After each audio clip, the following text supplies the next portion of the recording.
Ok ជួបគ្នាសាច់ជាថ្មីជាមួយនឹងខ្ញុំបាទត្រួតធីអានឹងទៀតព្រោះចេញក្បាលវីដេអូស្ទាយដល់ហើយស្ទាយមួយម្ដងទៀតហើយ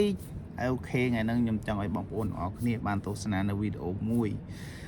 វីដេអូហ្នឹងអត់មានអីច្រើនទេតែមានអាចកំបាំងនៅក្នុងវីដេអូហ្នឹងដូច្នេះបងប្អូនទាំងអស់គ្នាសូមទស្សនារីករាយវីដេអូហ្នឹងដូចថាតើនឹងមានអ្វីនៅក្នុងវីដេអូហ្នឹងតោះយើងទៅទស្សនាទាំងអស់គ្នាវីដេអូដំណើរកំសាន្ត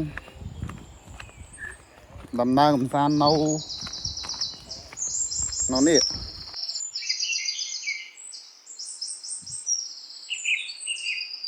អ្នកស្រឡាញ់ព្រៃឈើស្រឡាញ់ធម្មជាតិអីអាចមើលវីដេអូនេះបាន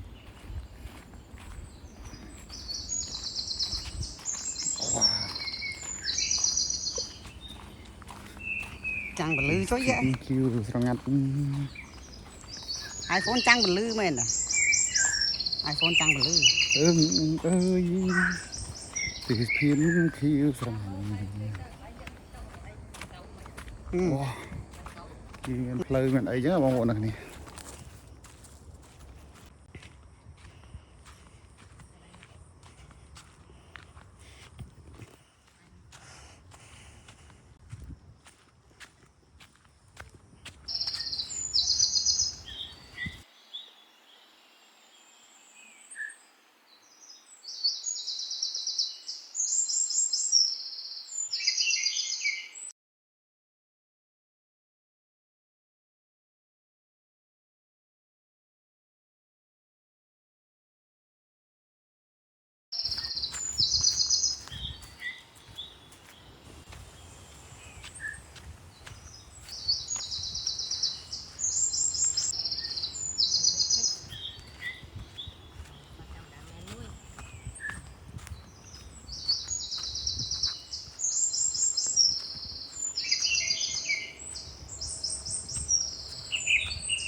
ដើរលេងទៅលើសិនទៅ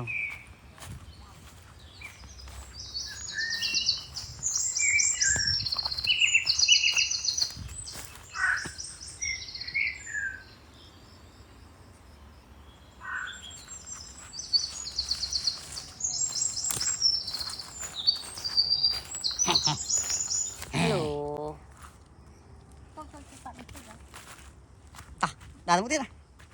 ដើរដល់ណាដល់ណាចាដើរ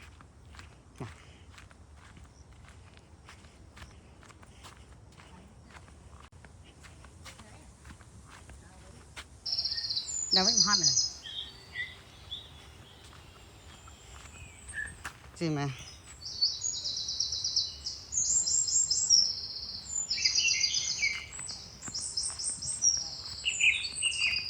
đang ngày